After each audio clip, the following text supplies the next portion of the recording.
श्रीमद् भगवद गीता के चौथे अध्याय का लाभ और महत्व। जीवन में कभी न कभी मनुष्य को कुछ ऐसी मुश्किलों का सामना करना पड़ता है जब उसके पास समस्या का कोई समाधान नहीं होता। ऐसे में श्री गीता की मदद से वह पा सकता है। साथ ही गीता के अध्याय का महात्म्य पढ़ने से व्यक्ति को मोक्ष मिलता है। यहां पढ़ें गीता के चौथे अध्याय का महात्म्य। लक्ष्मी जी ने पूछा, हे स्वामी, श्री गीता जी के पाठ करने वाले को छूकर भी कोई जीव मुक्ति हुआ है? तब श्री नारायण जी ने कहा, हे लक्ष्मी, तुम्हें मुक्ति की एक पुरातन कथा सुनाता हूं। गंगा जी के तट पर एक काशीपुर नाम का एक नगर है।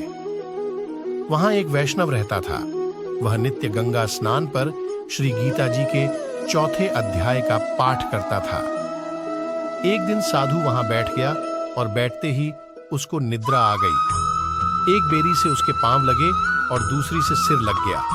वे दोनों बेरियां आपस में कोप कर पृथ्वी पर गिर पड़ी। उनके पत्ते सूख गए। परमेश्वर की इच्छा से वह दोनों बेरियां ब्राह्मण के 2 कन्याएं हुईं।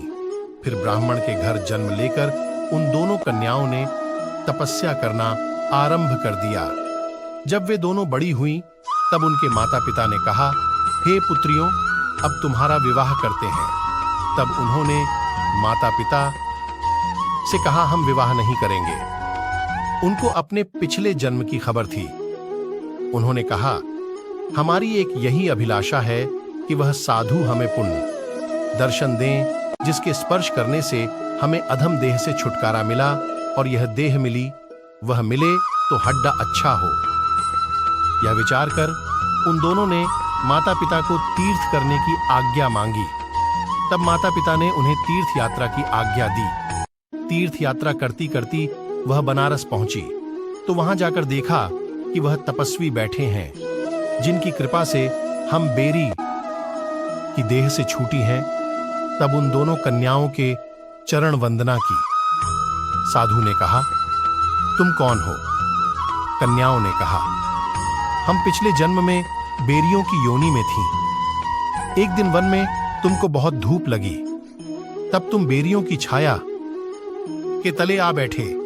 लंबा सन होने से एक बेरी से आपके चरण लगे और दूसरी बेरी से सिर लगा, तो उसी समय हम बेरी की योनि से मुक्त हो गई। अब हमने ब्राह्मण के घर में जन्म लिया है और बहुत सुखी हैं। आपकी कृपा से ही हम मोक्ष को प्राप्त हुए। तब तपस्वी ने कहा, मुझे उस बात का पता नहीं था।